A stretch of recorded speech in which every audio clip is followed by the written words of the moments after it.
Hello and welcome to the ShowRatings.tv Pilot Roundtable, a Southgate Media podcast. My name is Kyle Tremblay and I'm the editor-in-chief at ShowRatings.tv. The goal of this podcast is to provide you with a quick look at the new network pilots that air by bringing in a rotating cast of ShowRatings.tv writers to talk about each one.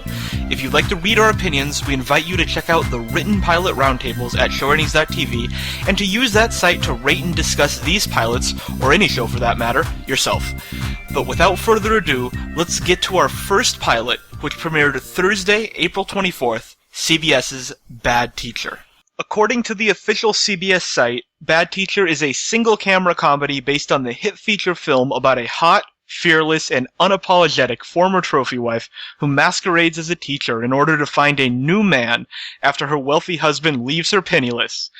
We have two guests here to talk about Bad Teacher, both members of the ShowRatings.tv social media team. She is the associate editor and social media director, and he is a staff writer and social media strategist. Blair Knight Graves and Ricky Diaz, welcome to the roundtable. Hello, Kyle. Thank you for having us. Hey, Kyle. Hi, guys. So we just watched Bad Teacher tonight. Yes, we did. Yeah. We watched it. Broad strokes. Starting with you, Blair, what did you think of the pilot? I think I could probably summarize it with one of my tweets, which basically read that, it's a great lesson to teach young women that, sex over brains. Mm-hmm. Because that's pretty much, I think, the message of the show. Well, first of all, congratulations on being the first one of us to quote our own Twitter. Good work. As you said, I am this social media director. That's right. So. You're really directing that social media. Ricky, what did you think? It was there. Yeah. That's really all I could say. Yeah, that's it, really. Yeah. It was, forgettable. I thought very forgettable. Very, I guess my problem, and let me know if you agree, is it didn't seem to either fully commit to the lead character being like a really awful person, but it didn't fully commit to her being a nice person. Like with like sort of a rough around the edges character with a heart of gold. I felt like we hit a kind of middle ground where I didn't like her, but I also didn't love to hate her. Would you agree with that assessment? Yeah, she was a likable Regina George, to drop that Mean Girls reference, just in case you guys don't know that's where that's from. Nope. But thought I might need to clarify what I'm talking about. But yeah, absolutely. She had that totally Mean Girl vibe. She was very detestable in moments, especially, and very cavalier, as I said before, about her sexuality and flaunting it, and being obvious in a not funny way about trying to find a new husband. I thought that it was really trying to push that joke a little too hard. There were no nuances in it, but it's following 2.5 Men, so what else could you expect? Yeah. Well, you brought up 2.5 Men, and Ricky, I think the most interesting thing about this pilot is that it's on CBS, which it's a very not CBS pilot. Did you get that? I know you're over in England, so you. Yeah. But have you watched any CBS shows like 2.5 Men, and did you get a sense that this was any different? Well, no, I don't think. I think I've watched 1 or 2 episodes of 2.5 Men and just kind of left it at that. As most of us should. Yes. Yeah, exactly. pretty much. I think the only thing I can really relate it to is like Big Bang Theory, yes. And it doesn't feel like it's not Big Bang Theory because it's not like in a studio. It's a single cam. Like single cam. So yeah, it doesn't feel that way. But I don't know. There was just something. There's something about it that it's just trying to make you know how you have to feel by like the music that it plays. Like there's all this kind of swelling music in the background at certain points that just comes out of nowhere, really. But yeah. Yeah, that's a good point, and that I think was the most CBS-y thing about it. That it was a single cam, and in a lot of ways, I'll quote my own Twitter now. Be the second one of us to do it. It felt like Trophy Wife, but a sleazy version. Yeah, it was like ABC sleazy.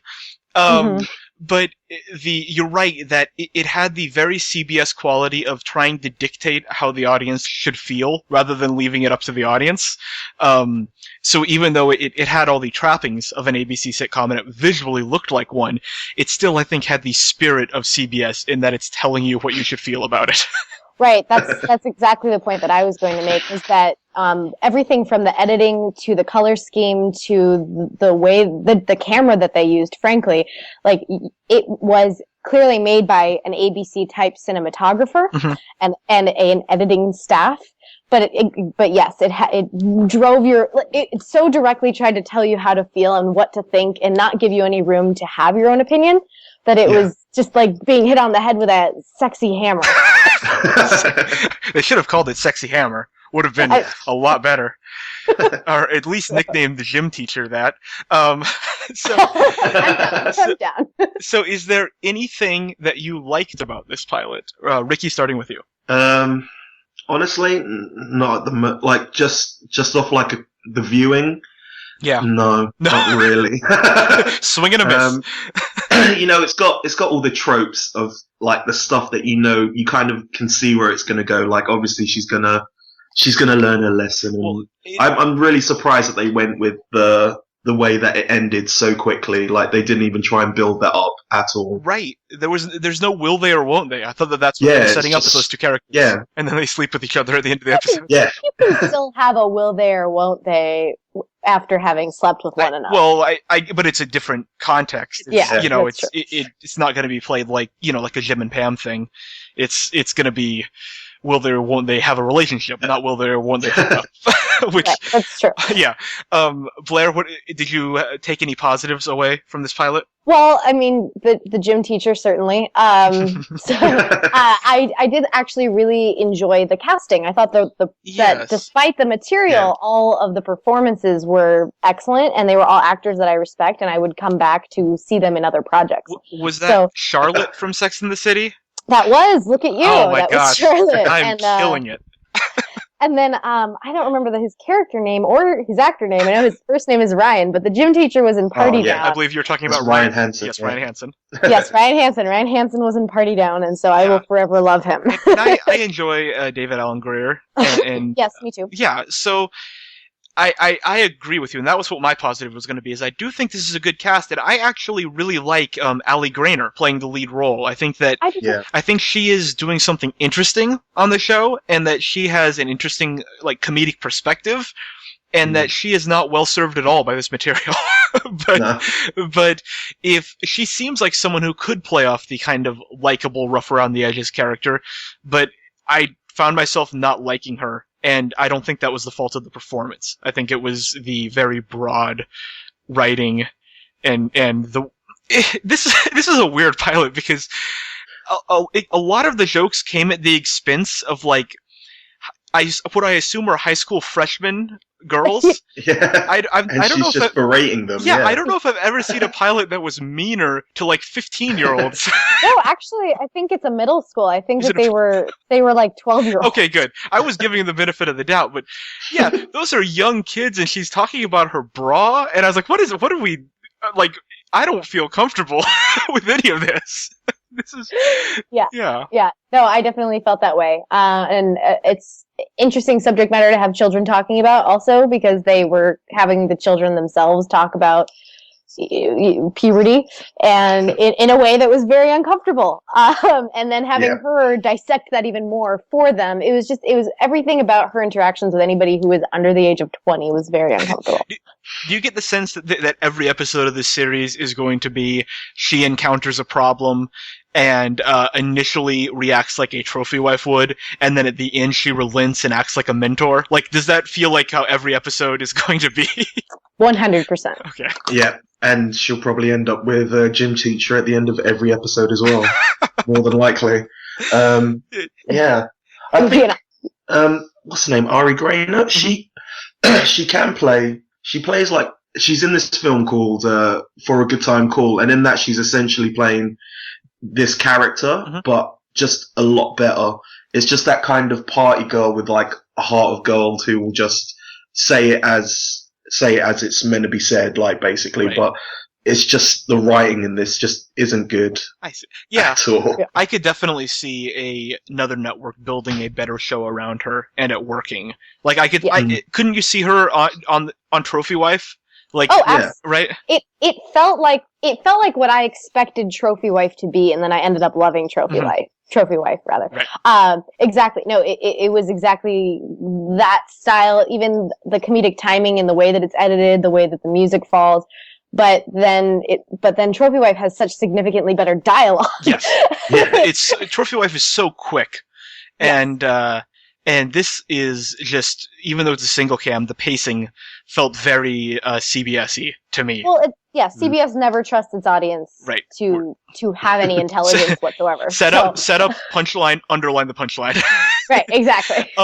Okay, so last two questions to wrap this up. Who would you recommend this show to, or would you not recommend it to anyone? Is there a type of television viewer, maybe a similar show, maybe if they like similar shows, like who is this show for, would you say? Blair? I feel that it is very nicely settled in next to 2.5 Men. That it's for that kind of an audience. Do you think the 2.5 Men audience will watch a show that doesn't have a laugh track? No, I don't. Okay. No, absolutely no. But I can't think of another show that I would recommend. Go to Ricky. Let me think on this. Ricky, what are your thoughts? Honestly, when